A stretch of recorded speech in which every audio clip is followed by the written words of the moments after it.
Tranceportal podcast. Ain't that the truth? Ain't that the truth? So what have you been up to? Working hard. What are you working on? A new single. For Skullduggery? Well, fuck. It's weird because all the tracks I've been working on are all coming out later in the year. So this one I took on board the last month to come out next ahead of everything else. Does that make sense? No. Okay, I've got 4 or 5 projects I was working on. Yeah. All at about 70%. Single for Skullduggery? Well, yeah, but this is the story behind that. The other tracks, they're all going to come out later in the year. So I needed something sooner. Okay. So I took on another single. But is it all Skullduggery stuff? All these tracks? Well, you're working on 4 projects. Yeah. Are they all for Skullduggery? No. Okay. None of them are, apart from this new one. So there's 1 for Skullduggery and the other 3 are for who? One's a remix of your track, Recalibrate for 7. Yep. One's a track I'm doing with Lucy Poland. And one is a collaboration with someone pretty decent, which I can't say till it's there. Is it the Spice Girls? They asked me would I do a track with them, Yeah. and I said, I just don't think you're quite there anymore. No. But anyway, the new single's shaping up. I've got it in the car to let you hear. Nice. What about you, Johnny boy? Yeah, it's been quite a big week actually. Lots of changes going on, lots of evolution, lots of fucking working like a Trojan. Obviously I had that 2 weeks of quarantine after coming back from Asia, but during those 2 weeks I had probably the 2 most productive weeks of my life, maybe. 6 tracks to about a 60% level. Fuck, I've got so much music now. New single on 7 called Mescal, which is out in a couple of weeks and I haven't even finished it, which is great news. It's nice to have your own label where you can do that though, isn't it? So there's that, then there's a vocal track finished, which is massive, which I've sent to Armind. They've already heard it and they want it, Yeah. but the variable is the fact that they were hoping to get it for free, and I'm not giving it to them for free. Sure, it's a great track actually. Because I think the 11 days work that it took to get it over the line could be worth paying for, maybe. Working on one track until it's done, and then the next one. I don't do that anymore. Yeah. And now just all about having 10 to 15 projects on the go at the same time, because inevitably there are going to be some that you get to nearly 95% and you just go, you know what? This is shit. It's shit. Well, that's... Or it's certainly not good enough to be a single. Maybe I can change it into something that just happens in my DJ sets or whatever. But do you ever find whenever you're doing a track you've got like up to version, I don't know, fucking 30 something? Always over 30. Okay, but then you go back to like version 10 or 12 and the kick, bass, rock, the foundation is just rock solid. Yeah. And you kind of, as you've And gone... you've crowded it with crap. You've lost that block. That's what I have to do at the moment. I've gone back and I'm trying to bring that into like newer stuff. Yeah. So what's the vibe with AA meeting? What's happening? We are going with Black Hole, and we have a 5 single and an album deal, which we are just in the process of, going through the paperwork to sign. Awesome. We have a track which is coming out on Deep in Thought. It's not a track actually, it's a remix of Unknown Source Nad Janema, which was originally on Afterglow Records in Germany. So we're just licensing that at the moment to then put it out on Deep in Thought, which incidentally Deep in Thought is changing its music policy now. Previously it was advertised as being 100% exclusively vocal trance label, but now it's not. It's moving forward, it's now going to be melodic trance. I mean, obviously with a healthy dose of vocal trance, but overall the ethos of the label is now just melodic trance. We've got quite a few good tracks that we're signing for that. It's a good way forward. Yeah, because there's just not enough if you want amazing vocals, I mean, you know how long they take to even get, never mind to finish. Yeah. It's a lot. Yeah, a lot. So yeah, there's lots of shit going on with the AA meeting. Obviously we're deep, probably meeting a couple of times a week. Rob's just had a baby, so... Oh really? Yeah, well, not him, his wife did, not him. Well, that's good, yes. Yes. We're kind of meeting a couple of evenings a week. We now finished the writing process for the changes to our new set. Yeah. So our new set has a new intro, 2 new tracks, and then I'd say maybe 2 or 3 of the other tracks have been updated. New riffs, new bass lines, just whatever needed fixing about them after having played in Dreamstate SoCal. I guess every time we play, we will do a new updated version of the set before with new material, and then in the end we'll sit back and go, right, well, which tracks are the ones that we want as singles, which tracks are the ones we want on the album, because even though the live sets are ending up online with crowd noise and shit, there is no full length track. Like if, for example, if you listen to our set and said I want that track, I couldn't give it to you because there is no track, because we're playing them live. It's all we have is the elements of the track. Yeah. You know, we're triggering when things happen live, so we would have to sit down at some stage and start producing some of these records. It's kind of nice though, getting ready for gigs, so you don't have to finish all the tracks before you do the shows. It's good. It's fucking daunting though, man, the whole thing. Like, we've changed the setup a little bit on the APC controllers. It's different this time. There's more for me to remember, which means there's more for me to potentially get wrong. It's kind of nice being on the edge though, isn't it? It's like sort of exciting. It is. It's cool, and you know, I really love Dreams Day, and it was great getting that set done and under our belt. And every time we play, it's going to sound a little bit better, and until we're super polished. I mean, it was a tight gig. There was nothing wrong, but there were definitely some issues that we've now fixed. Yeah. So how's your thing with Simon coming along? You and Simon are working on a project. Actually, this is the first time we've actually even told anyone, well, apart from you, obviously. Yeah, me and Simon are about 5 tracks into a new project together. Describe the sound. The sound is ridiculous. It's basically like a mesh cross between me and him, but totally fresh, new sounds, drilling, tech trance, peak time, fucking crazy, amazing music. What are you going to do, play live or just DJ? We're not going to play live. The aim is to have 16 tracks finished by the end of this year. And then do some shows next year? The first show will be next year. If everything goes to plan, it's going to be first quarter of 2021. Mm-hmm. Yeah, we just want this to fucking absolutely blow your marbles off. Yeah. That's the sound, it's going to blow your balls off. Blow your balls right off. Yeah, you're just going to go... I've got no balls. I've got no balls left. Jesus, where are my balls? Like, it's good having 2 people, 2 different inputs, different ideas, the 2 styles coming together. Can't wait to hear it. I mean, I've heard a clip of one of the tracks, but I've brought 2 to let you hear. Awesome. I wonder what Steve Jobs would say if he saw what was going on at Apple at the moment. Whichever person at Apple came up with the idea that we're going to remove USB ports on the side of the laptops now, and you've got to spend 60 quid to get this little attachment, and then you've got to plug that in so that you can plug the USB in. Whichever guy came up with that, I would absolutely love to punch his fucking lights out. They must be rubbing their hands together though. They're twats, and I think Steve Jobs, if he was still around, he'd probably have a problem with that. One thing I will say though, the USB-C, the new one, is way better than the old one. For what? For In putting your sound card and shit like that in? For everything. Yeah, but how does that help with USB sticks? They are outdated, they need to catch up. Yeah, but then okay, well, what are you going to do with every fucking Pioneer CDJ? But when the new one comes out, it's probably going to be USB-C. For example, I have a USB-C phone charger for the newer phone. It charges up fucking 10 times faster than a normal one with the converter. Maybe they were so far ahead and the rest hasn't caught up yet, but and also they're rubbing their hands together with the amount of squillions they've earned. I think they're just twats. And the irony is we're now on the way to fucking Apple Store up in Reading for those arseholes to fix my phone. What's wrong with your phone? I dropped it and smashed it. So you're the arsehole now? Not really. They made the phone so fucking big I can't even hold it in my hand. Could you not have bought the smaller one? I said I want the same size as the phone I got, and it came, it's bigger. And now you're in one hand, you're trying to like navigate your way around with one thumb. You have to almost balance it on one finger, and then inevitably you drop it. And I'd only just got the phone. It was 2 days after getting it, so I hadn't got a case on it yet. Dropped it, smashed it. Nice one. Happy days.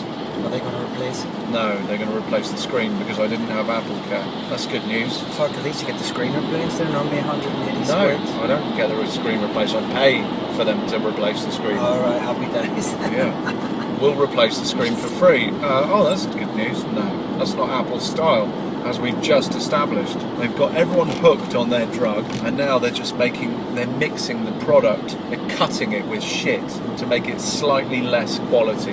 Now that you're an addict, slightly less quality. I mean, look at the last MacBook Pro to this one. Fucking shit. The quality of build, the keyboard, everything about it is just horseshit. The sound quality from the speakers. Do you reckon? Yeah. It sounds like Do you're you have listening to music through the toilet roll. Do you have the one with the... Yeah. I got the new one last year. I like it. It's awful. The quality of the build is shit. Yeah, the one before that was bulletproof. Basically the one that I use for AA meeting. Fucking brilliant. Rock solid. I have to say I do like the newer one. It's better than having a PC laptop, no? Well, anything's better than PC. Yeah. Fuck you, Apple. So I want to start an Alias. I've already got AA meeting and I've got my hard trance alias, nothing but rockets. But I'd like to start an alias as a little test. You know, I've got this theory that if you've got Van in your name, you've got a really good chance of being super successful in trance. Yeah. Paul Van Dyke, Armin Van Buren. Anyway, like all the Vans basically. So I was thinking I'd come up with an alias Transit Van Driver. Pretty good, isn't it? Do you reckon it would take off? Yeah, debut album, White Van Man. Bosh. Just bangers. Bosh. Bosh it out. Bosh, bosh. It's funny, isn't it, how that kind of hard house scene has now really, really come back. Yeah, the doink, doink, boink. Doink, doink, bong, bong, like Shugsy and Rust. Chuckle Brothers. So mate. See you. So mate. The big offbeat bass line, love that sound.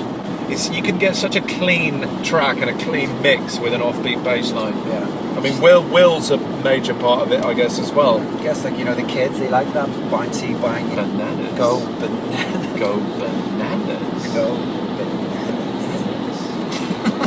It's my dog Sandy. Rag the digital surfer. Come to Eastern Electrics. How's your China live album going? Obviously, coronavirus aside. Have you put the date on hold, or...? Yeah, well, basically, I haven't told anyone yet I'm doing a live compilation album. Oh, it's the fucking car journey of exclusives here, Greg Downey. Yeah, it's going to be called From the Floor, and it's going to be fucking sick. Meant to be in China at this club, which I played at, called Mistland, and obviously this coronavirus has kind of put things on hold. What's the material on the album? Have you got all the tracks sorted out? Not all of them, But a lot. Yeah, it's not going to be a problem. I've got maybe a good 50% stuff from artists which, you know, I rate, who'll be making stuff for the album, little reworks, edits, and tracks from myself, some skullduggery bits. Just basically a track list where you're going to look at it and go, fuck me, I want to listen to that. I mean, if the coronavirus does go on over for the rest of the year, what do you do? Do you Put it back, move it from June till November. Yeah. I mean, shit, look, eventually they are going to find a vaccine. I mean, the Chinese are already saying that they're nearly there with one anyway. China. I got friends in China. See, I don't like China. I love China. Fingers crossed, not too many more people are affected by this. Yeah, it's fucking awful. Yeah. So, Greg, what albums are you listening to right now? I haven't actually sat and listened to an album from start to finish in, I don't know, can't remember how long. What do you listen to when you're driving in the car? I listen to a lot of progressive and techno. You don't ever deviate away from dance music? It's not that I don't deviate away from it, I find I'm just so in the loop of it. I mean, I listen to like a lot of the Prodigy and I like some of the old Coldplay albums and stuff like that, but I wouldn't mind a few album recommendations to actually just listen to. Yeah. What's the last album you listened to? Slipknot, their new album, We Are Not, I think it's called We Are Not Your Kind. Yeah. Really good. I love Slipknot. I think they're a fucking incredible band. And I think they just won Enemy's Best Band in the World award. It's pretty cool. I'm a massive fan of Slipknot, massive fan of Jim Root as a guitarist. Slipknot, they're very heavy. Very, very heavy. He's liked them for years. I love them. Love them, and I also love Corey, the singer's side project, Stone Sour, which is a bit softer. It's a bit more just rock, straight up rock. But it's good though, it's still heavy, but not, heavy. Yeah. So I like both those, and that album I've been listening to, although I wish Slipknot hadn't got rid of Joey Jordison, who I think is the best drummer in the world. Their new drummer, Jay Weinberg, is amazing. His dad is the drummer of the E Street Band, Bruce Springsteen's band, so that's pretty cool. Father, Bruce Springsteen's band drummer, and then the son is the drummer of Slipknot. He's a brilliant drummer, but there was something about Joey Jordison's drumming, man, that's just so, I don't know, aggressive. Bit more machine gun. When Joey Jordison hit a drum, it didn't matter whether he was doing 1,000 beats at the same time, you heard every hit. And I just think when you watch some of the live footage, or when you listen to the album, even some, like, I don't know, there's an inconsistency with how hard he's hitting certain drums. Yeah. So like some hits will ring through and some won't quite. But maybe that's just me. I just a big Joey Jordison fan. So yeah, that I've been listening to. I've been going back over Massive Attack, Blue Lines. I think that's an album I've listened to. It's fucking amazing. Amazing album. Quite a couple of their albums are really good. Really good. Have you ever heard of an act called Future Primitive? No. And there's 2 albums I need to let you hear. It's like sort of like tripped out psychedelic breaks sort of stuff. It's incredible. Nice. Like the sounds are just insane. I've just got so many albums stacked up on my Spotify to listen to, new albums that I've not heard, but I've heard one track and I thought, fuck, that's amazing. I'll just grab their album. Yeah. And they're all saved in my albums, but I haven't got around to listening to them. When do you ever have time? Work level is relentless. It's just a travel time, really, isn't it? Yeah. Or when you're on the move. It's ridiculous. You go for a run. So what you got coming up gigs-wise? Next week I'm in Argentina. Yeah. Playing an 8-hour opens close at Groove in Buenos Aires. Basically the best, my favourite gig of the year, really. I fucking love doing it. You're playing what, 8 hours? 8 hours, yeah. Yeah. And then I'm playing Circus in Helsinki on the Friday, and then Trance Sanctuary on the Saturday, which I've never played, which is interesting because obviously I'm from the UK, spent many years living in London, so sort of see London as home turf in relation to playing all over the world. Yeah.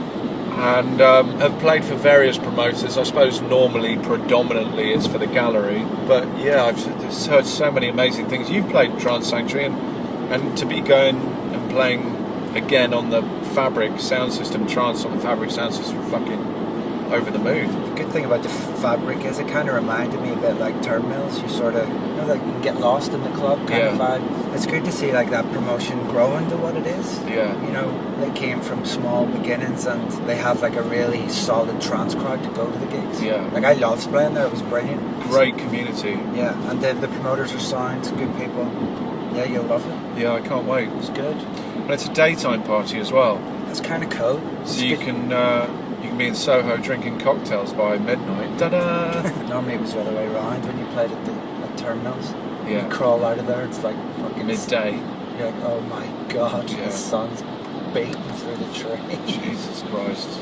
They were heavy days. Yeah. Terminals was like the best. Yeah, and the gallery was like some of my first ever gigs in England. Like, you know, they sort of give me a break. And also the main room was only 700 people. Yeah, it was epic. You know, 700 people, and you would go there and you'd have Paul Oakenfold, Tiesto, Armin van Buuren, you'd have all the biggest DJs, Paul van Dyk. They were coming to play there in a room for only 700 people because it had the best vibe in London. It was intense. It was amazing. Yeah, it was so good. Do you think they would move from Ministry?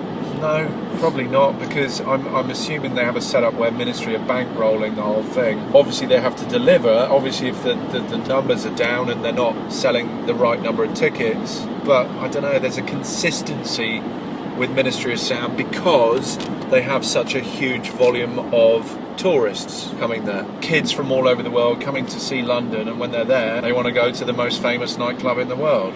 If you go to the gallery on a Friday night, or I would imagine probably any night there, you've probably got 50% London gallery heads and 50% tourists who are just there because it's Ministry of Sound. Yeah, it kind of dilutes the vibe. It sort of dilutes the vibe a little bit, but thank God for them, because in this day and age, anyone who does a weekly night is brave. Kids like variety. There isn't this crowd of people like in the Gatecrasher, Cream and Godskitchen days that will come to a club every Friday. It just doesn't happen. Kids want to go to different things. They go out every Friday, but they don't want to go to the same place every time. No. I read a story about Status Quo. I think it was one of the guys in it. And he's big on cocaine fiend. This isn't the wanking story, is it? No. I think it was like, he just partied into like the later years, and then I think he had to get a heart transplant. Or there was something, I don't know, he either got his heart fixed and he's just back on stage, and I don't know if he's still on the gear, charging at it, but he's still on the guitar anyway. He just went in for an MOT. I read a story about them that they would often get on their tour bus afterwards and watch porn and have wanking competitions to see who can come first. Really? Yeah. Jesus Christ. Go on, get your phone out and Google it. Google Status Quo wanking competition. Status Quo's Masturbation Mayhem. Go on, read it out. Status Quo guitarist Rick Parfitt misses the days when the entire band used to masturbate together on one big bed, as it formed a special camaraderie between the rockers. Oh my god, those wrinkly old prunes on a bed jipping off together. The Sweet Caroline star insists collective episodes of self-pleasuring was de rigueur in the 1970s, although he admits such antics would be frowned upon by today's clean-cut chart toppers. Oh my lord. He recalls we'd project pornos onto the side of a white building and we'd just lie there on the bed collectively wanking. Didn't help when you were in your vinegar strokes if someone told you a joke. But that's part of being mates in a rock band. Well, it was in those days. Weird. You finish your gig, you get back to the hotel, and you're walking down the corridor. Do you want to come out to my room for a wank? No. Do you want to come back for a bit of camaraderie? Yeah, so we went to Wales to pull Will out of the mayhem of his day-to-day life and get him focused for a little bit to try and advance the album as much as possible. Went to this amazing place called Red Kite Barn. Basically no phone signal, no internet. Now, you can get 4G if you walk about 10 metres from the house, and you can get a phone signal, again, if you walk a little bit from the house. But all in all, when you're in there, you're kind of on lockdown. Yeah, we just had 9 days of pure, unadulterated writing, music. A lot done. Yeah, 5-6 tracks over the line. Were they had much done to them before you went? Some were 90%, some were 20%, some hadn't been started at all. Some of them didn't have a single fucking note on them. Yeah, it's something that I think I'd quite like to do that generally. Yeah. January is such a shit month. There's not many gigs in January. There's not much going on. You're all burnt out and spent out from Christmas and New Year. Why not just hide away somewhere where no one can contact you and utilise the worst month of the year? I hate January. So just fucking make music, and at the end of it, come away with A lot of your tracks for the year. yeah, just a load of shit to a 70 to 80% level. And also the great thing is you find these phenomenal places, these houses, beautiful houses that cost thousands to hire, but no one's going there in January, so you can quite often do deals and get them cheaper. You will enjoy it. He loved it. Saw Will yesterday, we had a meeting yesterday and we were talking about it, and we both agreed, you know, it's one of the best weeks of our life. It really was. I mean, we ate healthy, we were running every day, we were absolute creativity, and the album itself is incredible. The only problem is trying to get the fucker to finish it. How's he getting on since he's been back? Oh, good days and bad days, I guess. It always takes longer though, doesn't it? And you know, especially an album. Yeah, I mean, it takes longer, but if this is really what you want, then this is what it's going to take. This is the amount of time you need to put in. And yesterday we had a sit-down meeting and I said to him, just move back to Scotland. Because when I said to move down, what I meant was move down, but in reality, he's only down here 5-6 days a month, so it's pointless. He's spending all that money on having a second place. Yeah. It's putting loads of pressure on him and his relationship and blah, blah, blah. And I said, look, I don't want to be the one responsible for putting that level of pressure on you. You just go back to Scotland and come down once every 6 weeks. You can stay at my house and we'll just try and get 4 super productive days in the studio. Maybe you'll get more productive if he's happier. Yeah. Put it this way, when we go away to Wales, I can see how productive he can be in a 12-hour working day, let's say. You're always going to be more productive though when you're with bouncing off someone too, you know? Yeah, true, but at the same time, it's a lot of it is about the fucking hours you put in. Yeah, for sure. You know, like, are you going to work those same hours or are you not? Do you want this album finished or not? Do you want this album to come out this year or next? If I was in his shoes, I would be working every fucking hour God sent, continuously and non-stop. Because why the fuck not? You've got an album, you want it finished, you want it out in time for the summer. Well, this is the work that it's going to take to do it. You either do it or you don't. It's up to you. I would be working fucking 15-hour days every day. And I know you can't push creativity, but what needs to be done on Will's album right now is not necessarily massively creativity. It's just taking these last 6 or 7 tracks that are at 80% to 100%. Yeah.